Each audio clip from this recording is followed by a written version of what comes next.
Be warned, this video will contain spoilers. The Mauler Twins meeting their apparent demise at the hands of Kid Omni-Man in Invincible Season 3. Episode 3 is a shocking development, especially given how brutal their deaths appear. One twin had his jaw shattered, while the other was left with a gaping hole in his body, and Oliver delivered the final execution without hesitation. With Season 3 introducing new characters like Multi-Paul and Powerplex, it seems like the Maulers' time may finally be up. However, Invincible has a history of fake-out deaths, often more than the comics themselves, and there are enough clues to suggest that their story may not be entirely over just yet. The show has already deviated from the comics in several ways, but in the source material, the Mauler Twins have an incredible knack for survival, with at least one always managing to carry on their legacy through cloning. That has been their ongoing cycle, and even though Kid Omni-Man's attack appeared to be their most definitive end yet, there is still one clone confirmed to be alive in Kuwait.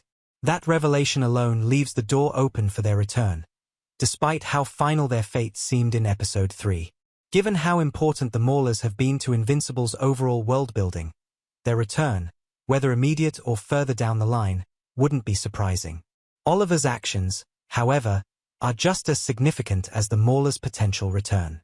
Instead of hesitating, questioning his choices, or showing remorse, he outright enjoys eliminating them. This is a massive shift in his characterization and a sign that he is treading dangerously close to his father's ruthless ideology. Mark's morality has always been a defining trait that sets him apart from Omni-Man, but Oliver appears to be on a different trajectory, embracing the more violent and lethal side of being a hero. If left unchecked, this could create an ideological rift between the brothers, leading to intense confrontations that push the story into much darker territory. If the Maulers do return, Oliver's response to realizing he didn't actually kill them could be even more telling.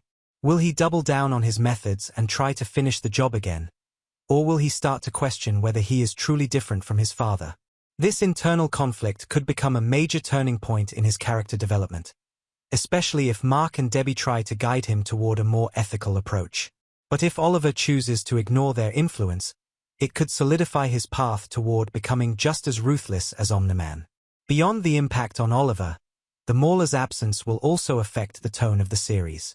Despite being recurring villains, they've always provided a sense of comic relief amidst the show's darker themes.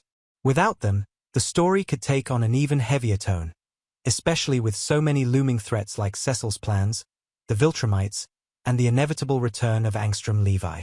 Losing the Maulers might strip some of that chaotic fun from the show, making their potential comeback even more valuable to the overall balance of humor and tension in Invincible.